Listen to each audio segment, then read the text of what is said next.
അന്യൻ cinema കണ്ടിട്ടുണ്ടായിരിക്കും. അന്യൻ സിനിമയിൽ 2 കുട്ടികൾ electric shock ഏറ്റിട്ട് മരിക്കുന്നത് കണ്ടിട്ടുണ്ടായിരിക്കും. അതേപോലെയാണ് ഇപ്പോൾ ഇവിടുത്തെ വാട്ടർ ലീക്കേജ് എന്ന് പറയുന്നത്. അതായത് ലക്ഷക്കണക്കിന് ലിറ്റർ വെള്ളം പാഴായിക്കൊണ്ടിരിക്കുകയാണ്.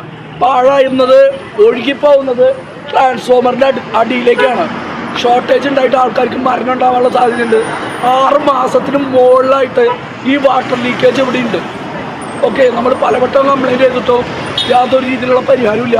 നമ്മളിപ്പോഴും 1916 വിളിച്ചിട്ട് എമർജൻസി ആണ് എന്ന് പറഞ്ഞിട്ടും യാതൊരു മാറ്റമില്ല. അപ്പോൾ അത് പെൻഡിങ്ങാണ് എടുക്കുന്നത്. അപ്പോൾ മാക്സിമം ആൾക്കാർ 1916 വിളിച്ചിട്ട് ഇത് കംപ്ലൈൻറ്റ് ചെയ്യാം. നമ്മൾ ICICI ബാങ്കിൻ്റെയും അപ്പോളോ ഫാർമസിയുടെയും ഇടയിലായിട്ടാണ് ഇത് വരുന്നത്. കത്രിക്കടവ് റോഡിലാണ് വരുന്നത്.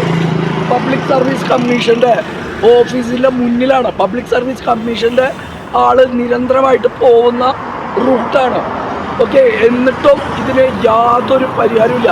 അതായത് ഗവൺമെൻറ് അതോറിറ്റിയിലുള്ള മെയിനായിട്ടുള്ള കമ്മീഷൻ ഓഫീസിലുള്ള ഓഫീസർ പോകുന്ന സ്ഥലത്ത് പോലും നിരന്തരമായിട്ട് അയാൾ കണ്ടിട്ട് പോലും ഒരു പരിഹാരമില്ല.